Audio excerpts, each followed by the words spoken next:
না, যখন আমি আবাহনীতে এই নিয়ে 2 বছর খেলতেছি, সো আগের বার যখন খেলছি তখন অনেক স্টার ছিল, সো এর তুলনায় এই বছর একটু কম ছিল। সো আমাদের যে টিমটা ছিল ওভারঅল সবাই পারফরমেন্স ছিল, যখন যার যতটুকু ডেলিভারি করা উচিত সে ততটুকুই করছে। বাট যেটা টুর্নামেন্টের কথা বললেন, এবার আমার মানে খুবই ভালো একটা টুর্নামেন্ট হয়েছে, খুবই প্রতিযোগিতামূলক একটা টুর্নামেন্ট হয়েছে। সো এরকম টুর্নামেন্ট হলে যে আমাদের মতো যারা আপকামিং প্লেয়ার আছে সবার জন্য অনেকটা শিক্ষণীয় বিষয় আছে।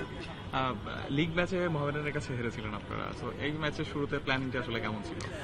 না, প্ল্যানিং নর্মাল ছিল, জাস্ট নর্মাল একটা ম্যাচ। আমরা জানতাম যে ডিসাইড ম্যাচ, আমরা যদি যে জিতবে সেই চ্যাম্পিয়ন। সো আবাহনী মোহামেডান বড় ম্যাচ, সো একটু প্রেশার থাকে। সো ওই মাঠের যে প্রেশারটা ওইটা না ভেবে আমরা আমাদের কাজটা ঠিক মতো ডেলিভারি করছি দেখেই আমরা চ্যাম্পিয়ন হতে পারছি। নিজের পারফরমেন্সটা কতটুকু সন্তুষ্ট? না, আলহামদুলিল্লাহ, মিলে সবকিছু মিলে আলহামদুলিল্লাহ। আপনার টিমে আরো অনেক প্লেয়ারই খেলেছেন, নাহিদ রানা ছিলেন, নাহিদ রানা চলে গেছে, সেই প্রেশারটা ফিল করেছেন কি পার্টনার হিসেবে? না, ওইরকম প্রেশার ফিল হয় না, বিকজ যে তিনজন গেছে, নাহিদ, শান্ত ভাই আর হচ্ছে সৌরভ ভাই, সো যারাই ওনাদের জায়গায় খেলছে তারা ঠিকঠাক মতো ওনাদের কাজটা করছে বিদায় আমরা আর কি ওইরকম ফিলটা পাইনি। তো পরপর দুইবার তো শিরোপা জিতলেন, এই এক্সপিরিয়েন্সটা কেমন এবং এখান থেকে আসলে চ্যাম্পিয়ন মনোভাব তৈরি হয় কিনা?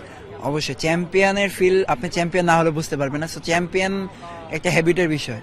সো আপনার চ্যাম্পিয়ন যখন একটা হ্যাবিটে পরিণত হবে, আপনি সবসময় আপনার মাইন্ডসেটই থাকবে যে চ্যাম্পিয়ন হবে। আর যখন আপনি চ্যাম্পিয়ন হওয়ার জন্য খেলবেন, ইনশাআল্লাহ আপনি অনেক ভালো করবেন। নেক্সট আপনার পার্সোনাল গোল ক্রিকেট নিয়ে?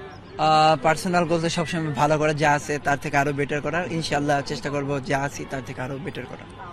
Thank you.